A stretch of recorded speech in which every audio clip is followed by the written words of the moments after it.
Hello అండి, ఈరోజు healthy and tasty oats upma తయారు చేయబోతున్నాం. దీనికి కావాల్సిన పదార్థాలు: ఉల్లిగడ్డలు, పచ్చిమిర్చి, కరివేపాకు, కొత్తిమీర, ఒక టమాటా.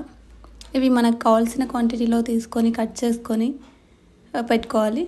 పక్కన ఒక గిన్నెలో ఆయిల్ వేసుకొని మనం ఉప్మా ఎలా తయారు చేసుకుంటామో అలా పోపు దినుసులు అన్నీ వేసిన తర్వాత ఈ ఒక ఆనియను, మిర్చి వేసి బాగా వేయించిన తర్వాత టమాటా వేసి బాగా నలిగిన తర్వాత కొంచెం పసుపు అన్నీ వేసి వాటర్ వేయాలి.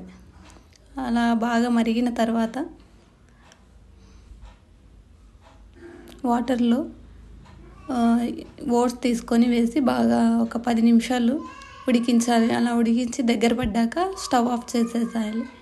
ఎంతో టేస్టీ ఈజీ అయిన ఓట్స్ ఉప్మా రెడీ. ఇలాంటి మరెన్నో వీడియోస్ కోసం షేర్ చేయండి, లైక్ చేయండి, సబ్స్క్రైబ్ చేయండి.